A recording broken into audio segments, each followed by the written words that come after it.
Can you hear me in the back? Yes. Okay. So the ask was, when I think of the most frustrating or exasperating person I have to deal with, what drives me most crazy is when he or she is doing or saying what. This individual does not follow through with anything he says he'll do. I need to continue to follow up with him, and even then, he doesn't do it. This person thinks he knows it all and butts into things he has no business getting involved in and trying to dictate how he thinks it should be without listening or considering anyone else.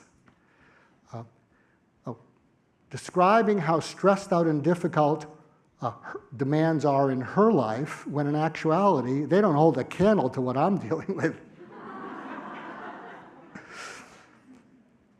I have a colleague in the management team who is a real phony.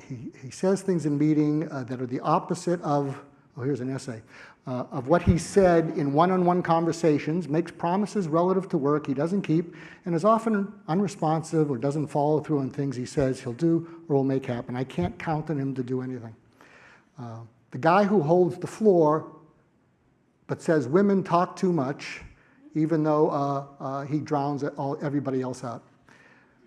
My manager asks me how he can help, says he will do what I ask them, but he never does it.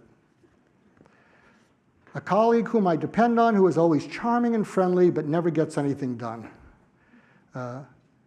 Projects are always on the list, but never accomplished. The most frustrating thing is her repeated attempts to undermine my good work by sending emails with numerous BCCs, talking disparagingly behind my back, and then when I do something good, taking credit for it. That's a real find. Overly picky, overly difficult, just overbearing in every way imaginable. Oh, this was kind of articulate. The malcontent who is always right. Never accepts responsibility, won't listen, won't change, always has to have the last word. Screaming and verbally abusing employees in front of the staff. Doesn't listen, isn't open to other people's point of view. Being out of touch with her behavior, which is not suitable for our business environment. Well, I don't want to go through all of them, but how many can relate to any of these situations or have been in those situations? Now, raise your hands, because I want this to be relevant and helpful. Okay. So, what did you think all of those had in common? Besides, they remind me of someone I work with. But